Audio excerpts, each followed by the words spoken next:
Hello दोस्तों, आपका हमारे चैनल पर स्वागत है। आज हम ये देखेंगे कि आप अपने ऑनलाइन ट्रांजैक्शन को कैसे सिक्योर कर सकते हो। हम लोग आजकल अमेजोन, फ्लिपकार्ट पर गूगल पे और अपना बैंक अकाउंट, क्रेडिट कार्ड, इससे काफ़ी शॉपिंग करते हैं और इसकी वजह से अभी काफ़ी फ्रॉड्स भी बढ़ गए हैं। तो हमारे आज की वीडियो में हम वो सारी चीज़ों को देखेंगे जिससे हम हमारे ऑनलाइन ट्रांजैक्शंस को एकदम फुल प्रूफ कर सकते हैं और हमारे साथ ये फ्रॉड होने के चांसेस काफ़ी कम हो सकते हैं। और दोस्तों, अगर आपको हमारे वीडियो के कंटेंट पसंद आते हैं तो प्लीज सब्सक्राइब कीजिए हमारे चैनल को और प्लीज बेल आइकन को क्लिक करना ना भूलें। इससे आपको पता चलेगा जब हम नया वीडियो अपलोड करते हैं। और ये वीडियो को लाइक कीजिए और अपने दोस्तों के साथ शेयर कीजिए। तो देखते हैं आज का वीडियो। तो दोस्तों, हमारे सारे ऑनलाइन ट्रांजैक्शंस हमारे ईमेल आईडी और हमारे फ़ोन नंबर से लिंक्ड होते हैं। तो अगर हम इन दोनों को पहले सिक्योर कर ले तो हमें ऑनलाइन काफ़ी सेफ्टी हो जाएगी। तो पहला स्टेप ये है कि हमें हमारे फ़ोन नंबर और ईमेल आईडी को लिंक कर लेना चाहिए। इससे अगर कभी हमारा ईमेल हैक हो जाता है हम उसे इजीली रिकवर कर सकते हैं अगर हमारा फ़ोन नंबर उससे लिंक्ड है तो। और ईमेल से हम किसी भी और अकाउंट को इजीली रिकवर कर सकते हैं। तो इसलिए ये सबसे पहला स्टेप है। दोस्तों, अगला पॉइंट है कि आप किसी भी अनजान लिंक पे क्लिक ना करें।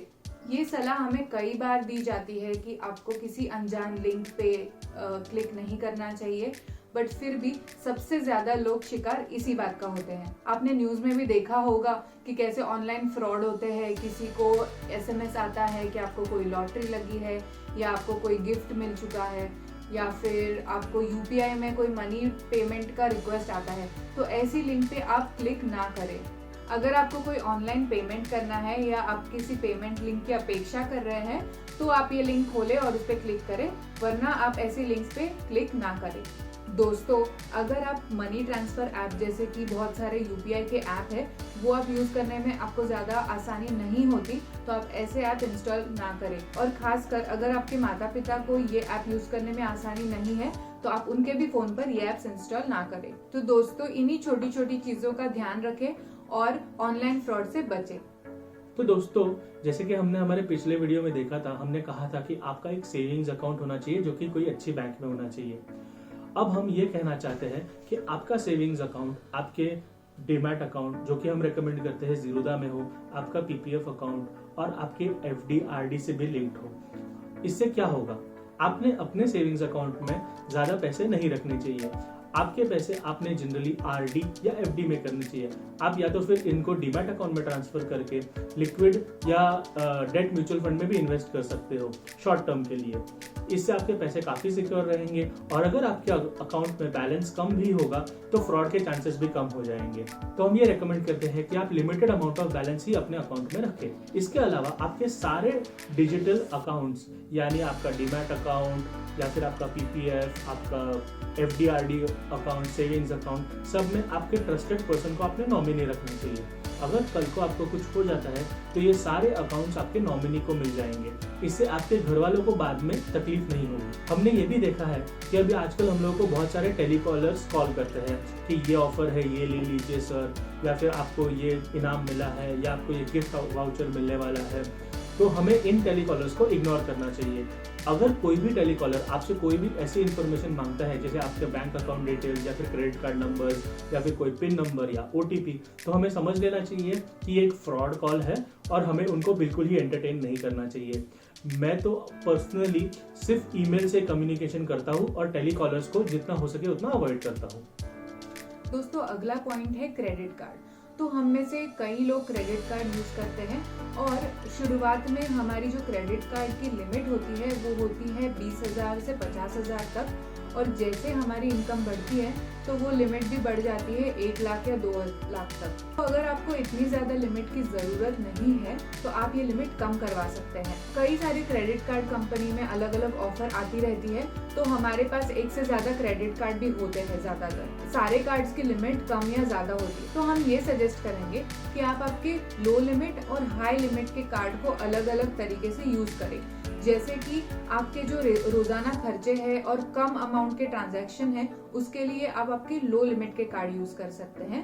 और अगर आपको हाई अमाउंट का ट्रांजैक्शन करना है तब भी आप आपके हाई लिमिट के कार्ड को यूज करें। और आप आपके क्रेडिट कार्ड यूज करने में बहुत सावधानी रखें। जैसे कि अगर आपको हाई लिमिट का कार्ड यूज करना है तो आपको ये ध्यान रखना चाहिए कि आप अच्छी कंपनी से ये कार्ड खरीदे और इसका कस्टमर केयर सपोर्ट भी काफी एक्टिव हो। और अगर आप कभी भी किसी दुकान पे या किसी ऑनलाइन साइट पे आपका कार्ड स्वाइप करते हैं तो आप ध्यान रखें कि आपको उसका SMS आ रहा है और उसमें आप चेक कर सकते हैं कि कितना अमाउंट आपका यूज हुआ है और सही है या नहीं।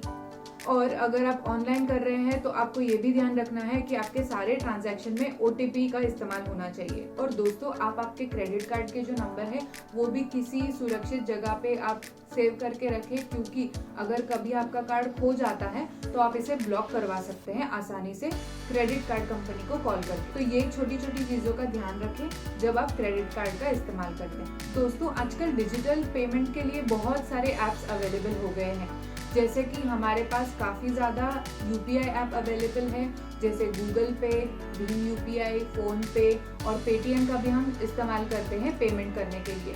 तो दोस्तों, जितने ज़्यादा ऐप है उतने ज़्यादा आपको उसको मैनेज करना पड़ेगा, उसके सारे ट्रांजैक्शन को आपको ट्रैक करना पड़ेगा। तो इसीलिए हम ये सजेस्ट करते हैं कि आप कम से कम ऐप यूज़ करें। जैसे अगर आपको UPI का पेमेंट करना है तो आप गूगल पे का यूज़ कर सकते हैं और उसके साथ आप भीम UPI या फ़ोन पे यूज़ कर सकते हैं। पर अगर आप एक ही ऐप यूज़ करें तो ज़्यादा बेहतर है। तो एक ही ऐप यूज़ करने से आपकी सारी चीज़ें एक ही जगह पे आपको दिख जाएगी और कभी आपको कुछ प्रॉब्लम भी आता है, जैसे आपके कुछ पैसे कट गए या कोई ट्रांजैक्शन हो गया, तो आपको ज़्यादा ऐप्स में देखना नहीं पड़ेगा। आप एक ही ऐप में सारी चीज़ें देख सकते हैं और वो प्रॉब्लम को सॉल्व कर सकते हैं। तो दोस्तों, अब हम हमारे सारे ट्रांजैक्शंस ज़्यादा करके डिजिटली करते हैं, तो हमें ये ध्यान रखना चाहिए कि जब भी हम अपना क्रेडिट कार्ड यूज़ करें तो जो भी मैसेजेस हमें आते हैं हमें उन्हें पढ़ना चाहिए और अमाउंट को वेरीफाई करना चाहिए। इसके अलावा हमें हमारे स्टेटमेंट्स को बहुत ही बारीकी से जांचना चाहिए। स्टेटमेंट से मेरा मतलब है हमारे क्रेडिट कार्ड स्टेटमेंट्स और हमारे बैंक अकाउंट स्टेटमेंट्स।